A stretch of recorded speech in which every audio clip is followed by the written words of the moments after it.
ඔය එන්නේ බලු දෙන දඩාවතේ ගිහිල්ලා කොහෙද ඉතින් තොපේ අම්මට ටිකක් මෝණු උනානේ කාලා කන්නේ. හරි ඉතින් අම්මට දෙකක් ඕනුනේ අහන දෙයක් ඈ. හම්බෙච්ච පළවෙනිකම කාලා කන්නේ වුණාම. අනෝතර දැන් කරපුලි. ඒ කුණර කම වලින් වැඩ නැහැ. බලන්න එකෙක් ගිල මිදුලා දුකා. අනිත් අයගේ පාන දියක්. මේ මල්ලි මම නාගයයිලා පහන තියන්නම්. ඔය විදුලා තුවාපා. හරිනේ? තෝ හැමදාම මට අමාරු කෙනෙක් දෙන්නේ බල්ලෝ. ගමේම බේබදුම පුතා අපේ අම්මගේ වේවි. හෝ ඔඩියක මොකද තෝ කරන්නේ? අයියෝ දැන් තෝ තාත්තම ලියව අතු ගන්න කියලා.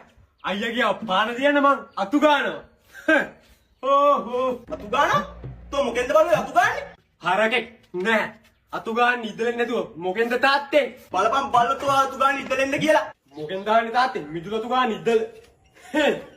කොස්සෙන්නේ අතු ගාලා තියෙන්නේ. පිස්සුනේ.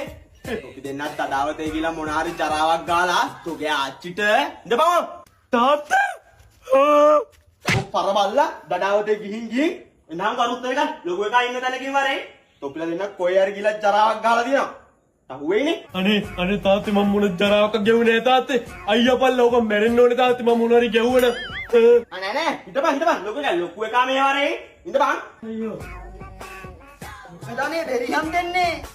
අන්න තාත්තේ අයියාලා අයියෙන් ආගන්න තාත්තේ අම්මෝ ලොකු එකෝ තෝ කොහෙද වෙතරයිනේ මුඩ මොකද වෙලා තියෙන්නේ අයියෝ තාත්තේ ටැක පන්නනවානේ මං කිව්වේ මං අතු ගන්න ගියා මූ පාන තියන නාගන්න ගියා අයියෝ නාන්න ගියා මෙහෙම ඇයි කොහොමද?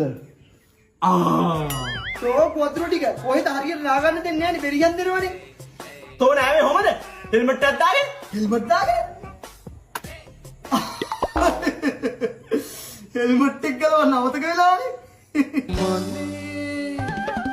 මට හිතේ කරන්න ආදරේ තනිකම